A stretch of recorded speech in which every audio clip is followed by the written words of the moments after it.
rakyat nampak dibuat terkesiap dengan berbagai adegan teatrikal politik di panggung agung Istana Kerajaan Konoha, entah siapa sutradara dan penulis skenarionya.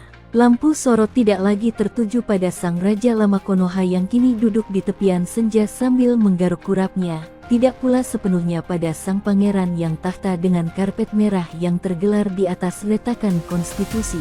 Lampu itu kini milik sang jenderal. Banyak yang mengira sang jenderal akan terbebani. Bagaimana mungkin ia bisa berlari kencang jika kakinya terikat pada dosa asal putusan Mahkamah Konstitusi yang cacat etik? Bagaimana ia bisa berwibawa jika bayang-bayang isu ijazah palsu pendahulunya masih bergentayangan seperti hantu yang tak mau pergi? Namun sayangnya publik lupa satu hal, bagi seorang ahli strategi, tidak ada sampah, yang ada hanyalah benteng pertahanan. Sang jenderal, dengan senyum tenang dan postur tegap, ia tidak sedang melindungi sang pangeran maupun si raja kurap karena cinta buta atau utang budi. Ia sedang menempatkan mereka di garda terdepan bukan sebagai panglima, melainkan sebagai bemper.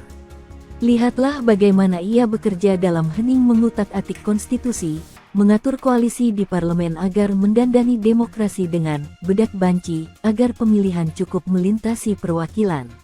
Ketika badai kritik menghantam legitimasi kekuasaan, bukan wajah sang jenderal yang lebam, melainkan wajah pangeran yang selalu terlihat ngantuk.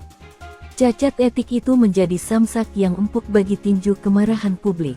Rakyat sibuk memukul samsak itu, memaki proses yang melahirkannya, mencibir kapasitas sang pangeran.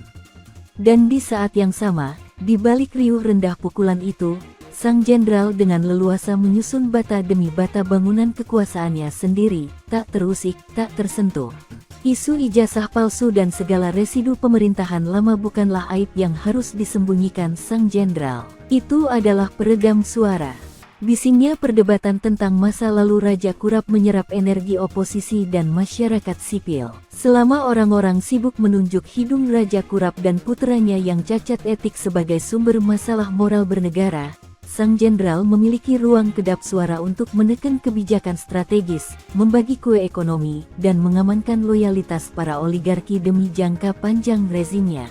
Raja Kurap dan Pangeran Ngantuan kini tak ubahnya shockbreaker pada kendaraan tempur baru ini.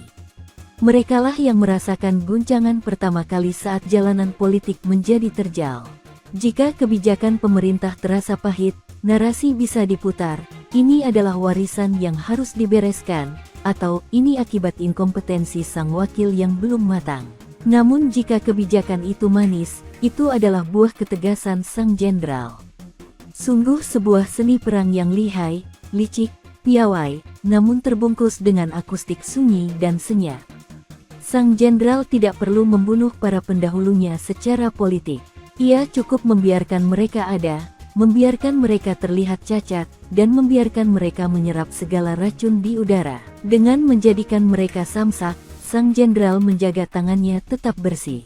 Dengan menjadikan mereka bumper, ia memastikan mesin kekuasaannya tetap mulus melaju, sementara penyok dan goresan hanya membekas pada mereka yang dijadikan tameng. Sang jenderal paham betul, hasrat reformasi dan hajat revolusi rakyat penggemar lakon wayang bukanlah dengan memeranginya, tapi cukup dikelabui dengan sandiwara politik picisan. Dan di bawah singgasana istananya, sang jenderal menulis di atas sebuah keris yang akan selalu ia bawa untuk selalu ia ingat, untuk menjadi raja yang abadi, aku hanya butuh arca yang siap hancur,